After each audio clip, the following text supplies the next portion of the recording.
All right, we're going to look at a play here. Fairly simple play as we let it run. It's a run-pass option. Quarterback fakes the handoff, rolls out to the left, eventually throws it away.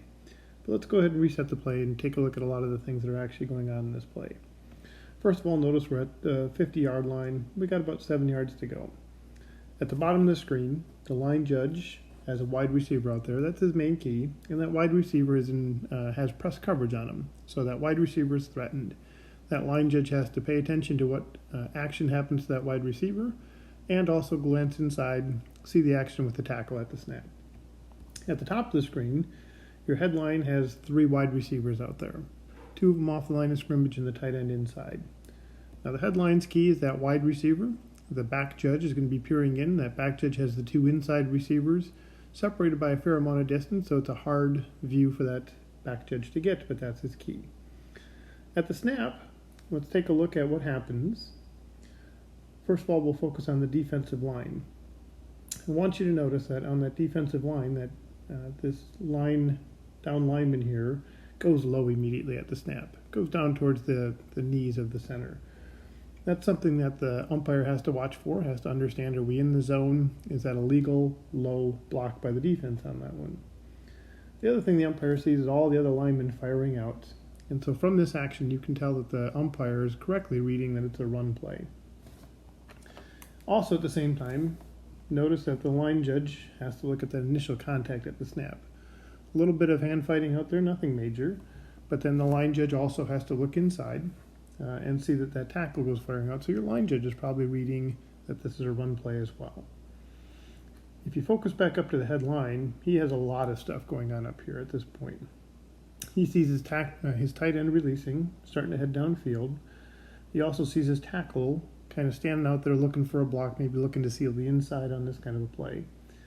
His primary key, his outside receiver, releases downfield, and he has an inside receiver that's flattening out, kind of coming at him into the flats, making it look like maybe a little bubble screen. Again, hard for this headlines to figure out exactly what he's got going on. He's got kind of mixed messages. He's got receivers out here and he's got linemen firing off. But he's probably reading runoff of this based on the action of the linemen. Then all of a sudden, as we continue to roll it, you'll see that the quarterback comes rolling at him. Now all of a sudden, he's got a lot to process. First of all, he's got to remember the quarterback still has the ball. So is my receiver, my main key, the receivers in my area, in my zone, are they clear? Do they have potential contact? Where are they at? Do I know how to pick them up? He's also got the shallow receiver that's close to the line, and that's his guy at this point in this zone coverage. So he has to be able to keep an eye on him, understand what he's doing, see if he's threatened in any way, and also see that quarterback. If that quarterback now decides to throw it to the flat, what's that going to be? Is it going to be across the line of scrimmage? Is it going to be short of the line of scrimmage? Is it going to be a forward pass, a backward pass? What are they going to rule that? And that's that headline's job right there. That's his accountability. He's going to have to figure all that stuff out. So he has to stay home on this, and he does a very good job here, kind of staying close to the line so he can make all those decisions.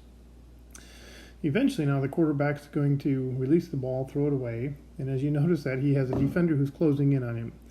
This is why your referee has to stay focused on that quarterback. With that defensive lineman coming in, you can see he does a little bit of jump here at the end. That could certainly relatively easily turn into a roughing or to a bad situation with that quarterback, so your referee is staying with that guy. The throwaway, though, at this point in time is a flip out. It goes down to about the 45-yard line. It's about 5 yards beyond the line of scrimmage. So now as a crew, you've got to get together and you've got to process that. It was a pass beyond the line of scrimmage. What else did we have going on here? So lots of things to consider and you got to put together in this play. Just a few basic things here. The pass beyond the line of scrimmage. Who's going to bring that information in? Umpire, did you end up having linemen downfield? Several of them here you can see that are 5 yards or so downfield. Was there offensive pass interference on this because we had people releasing downfield? Were they blocking downfield beforehand? Who's going to get that? Also, I want you to notice cleaning up on the backside here. A little spot with one of the linemen. Probably not too major off of this one, but these are the kinds of things that you've got to look at from behind when you're doing that backup cleanup or that backside cleanup. What's going on with those linemen? Do you have any issues that you need to get out and clean that stuff up or prevent those types of things from happening?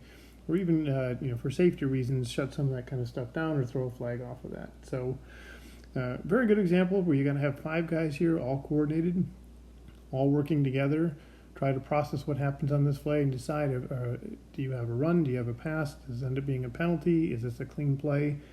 Something to talk about, something to remember your keys, something to work together as a crew on.